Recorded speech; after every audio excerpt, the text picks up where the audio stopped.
5 दिन है आपको यह सारी व्यवस्था देंगे, रहने के लिए, खाने के लिए, सोने के लिए सारी व्यवस्था हम लोग करेंगे। 5 दिन का जब आप हो गए हम लोग बातचीत करेंगे अपने कमांडरों से।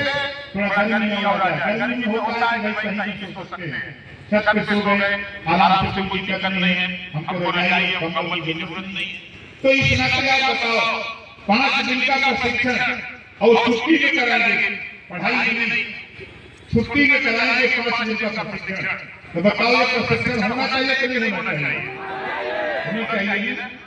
आप अपने गांव से, अपने गांव से मेरे जो कमांडर है ब्लॉक के, विधानसभा के, जिले के, इनकी भी जिम्मेदारी है, जिला की जिम्मेदारी, हर गांव से एक कमांडर तैयार करें, हर गांव से एक कमांडर तैयार करें। जब हम 5 दिन के लिए बुलाएं तो हमारा लक्ष्य है कम से कम 20,000 रुपए, 20,000 ऐसे ट्रेनिंग लेके 5 दिन में निकले तो 5 साल के बाद उन्हीं के बीच से कोई डॉक्टर बन के निकले, कोई मास्टर बन के निकले, कोई वकील बन के निकले, कोई सिपाही बन के निकले, कोई दरोगा बन के निकले।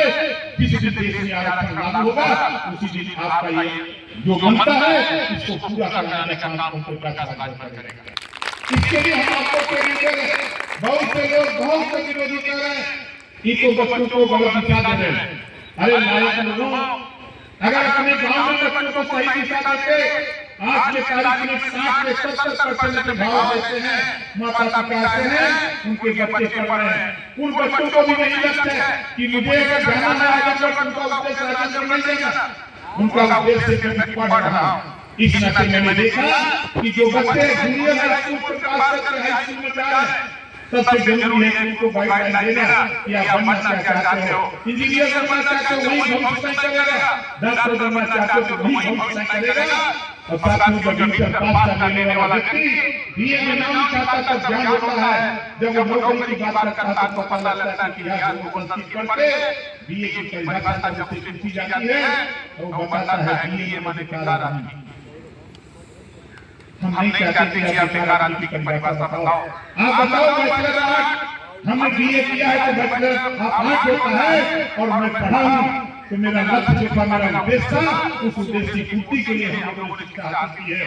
और आखिरी बात मैं आपसे कहूंगा, बेहिचक कहीं भी सड़क पर दुर्घटना हो, आज से आप देख करके फोटो मत खींचिए। अगर कोई दुर्घटना होती है आप पहला चीज फोन करो एम्बुलेंस, फोन करो इंस्पेक्टर 112 नंबर पर फोन करो। और वहाँ अगर आप 2 लोग हो, 4 लोग हो, 3 लोग हो, आप खड़े हो जाओ, नहीं इसको हॉस्पिटल पहुंचाना है। कोई गाड़ी आएगा उसको रोको, उसमें लेकर हॉस्पिटल पहुंचाओ। भारत सरकार ने तो पुरस्कार कर दिया है कि जो भी किसी एक्सीडेंटल मरीज को सड़क पर अगर एक्सीडेंट हुआ है तो खड़ा रहा है उसको हॉस्पिटल पहुंचाओगे तो 25,000 रुपया पुरस्कार आपको मिलेगा।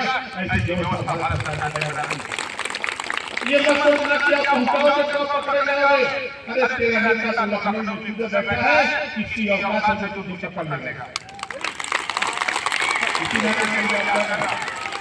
आज 5 दिन से पूरे देश में टीवी पे चल रहा है बिना लाइसेंस से हथियार देखा, वो लोग चल रहा नहीं चल रहा और बांट के भी दिखा दिया, बांट के दिखा दिया। इससे इस हथियार में कोई लाइसेंस नहीं लगता। पढ़े लिखे लोग परेशान थे, ये नेता हथियार बांटेगा। मैंने देखा सोशल मीडिया टीवी में लोग रिवॉल्वर बनाते थे, यही नेता बांटे देखा होगा आप लोगों ने। लेकिन हमारी जनता आपको ट्रेनिंग दे करके आपको रोजगार करना चाहते हैं। जब 5 दिन की प्रशिक्षण होगा तो बिना पैसे में आपको रोजगार करने का तरीका भी हमारे व्यापारी भाई आपको बताने का काम करेंगे। हमारे इंजीनियर भी रिटायर्ड आएंगे, आपको बताएंगे कि मैंने इंजीनियर बनने के लिए कितनी मेहनत किया, दरोगा भी बताएगा कि हमने कितनी मेहनत किया है। ये ट्रेनिंग एक दिन में नहीं पूरा हो पाती है साथी। अभी हमारे साथी इन्हीं लोगों से कहना आपको कराते हैं कभी रात हो जाता, लेकिन क्योंकि हम जानते हैं जिलों से चल के आए हुए हैं और सुबह से निकले हैं तो काफी टाइम भी हो गया है, जाना भी है, बोले का टाइम भी है। तो इस नाते हम तो आप सभी लोगों को बहुत बहुत धन्यवाद देते हैं। अगर कोई विरोधी करता है तो प्रकाश राजभर आरएसएस की ट्रेनिंग बना करके गलत दिशा की तरफ ले जा रहे हैं, उनको बता देना कि तुम ही सही दिशा बताओ, हम तेरे साथ चलने को तैयार हैं। किसी गांव में एक आदमी को समझाने की जरूरत नहीं है, एक गांव में एक आदमी को बच्चे को माँ बाप को समझाने की जरूरत नहीं है। आज ओम प्रकाश राजभर करोड़ों लोगों को समझा दिया, उनको बता दिया कि पुलिस का पावर इज द मास्टर।